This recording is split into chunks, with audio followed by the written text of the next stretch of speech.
try not to learn someone else's piece and then start thinking, how does it make me feel, or what's the picture here, or what am I trying to convey, or what emotion do I want to put in?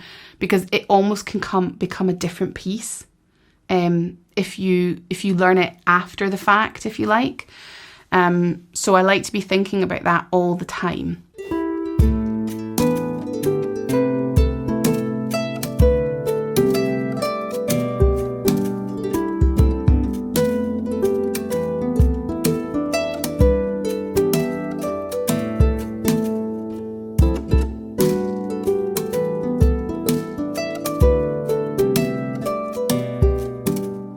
Great question. So the answer to this is a bit complicated, I guess, because the first thing is it depends on the piece. So obviously if it's a classical piece and the dynamics and things like that are written in, then I'm going to try and follow that. Personally, for me, when I'm adding dynamics and phrasing and things like this, it really helps me to have a story. And I really appreciate, if I'm playing someone else's arrangement or someone else's composition, trying to find their story. That doesn't necessarily mean that'll always be the story that I think of when I hear the tune, but I just really like to hear their story. Because in all honesty, sometimes you've almost already got a story for a tune, don't you? Because you've heard it in a place and it conjures up a certain feeling for you or a certain emotion, and so that's almost stuck with it. But for me, it's very much storytelling, and I'm a really, really visual person, so you'll often hear me talk about like visuals when I'm talking about phrasing and dynamics. And so as soon as I've got a visual, it's much more easy for me to connect with the music in that way. Once I've created that visual in my head and that kind of story or that setting in my head, it's much easier for me to connect with the music on that deeper emotional level and start to put those things into the music. If it's someone else's piece. I also think it's a really great idea to think about that from the very, very start.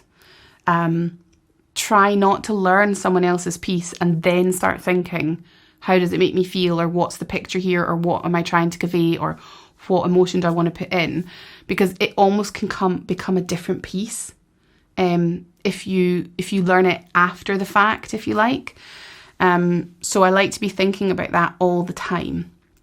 And I think as well, if you connect on that kind of deeper level with the piece as you're learning, I think it makes the learning more fun and less robotic as you move through that.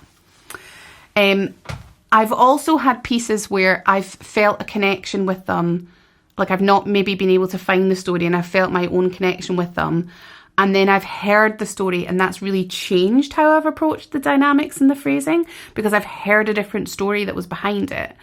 And that's okay too. I think remember that when you've put those creative sprinkles onto a tune, that doesn't mean that has to be that forever. You change as a person, as a musician, as a creative practitioner, and that's okay. So if you get a new piece of information and it changes the way you think about or feel about something, it's okay to change the way that you express that piece of music. Don't be scared to explore and experiment in that way. So that's if I'm learning someone else's music. When I'm writing my own music, I'm really glad you asked me this right now, because I've just written 3 of the early intermediate session pieces. And it's a funny process, this, because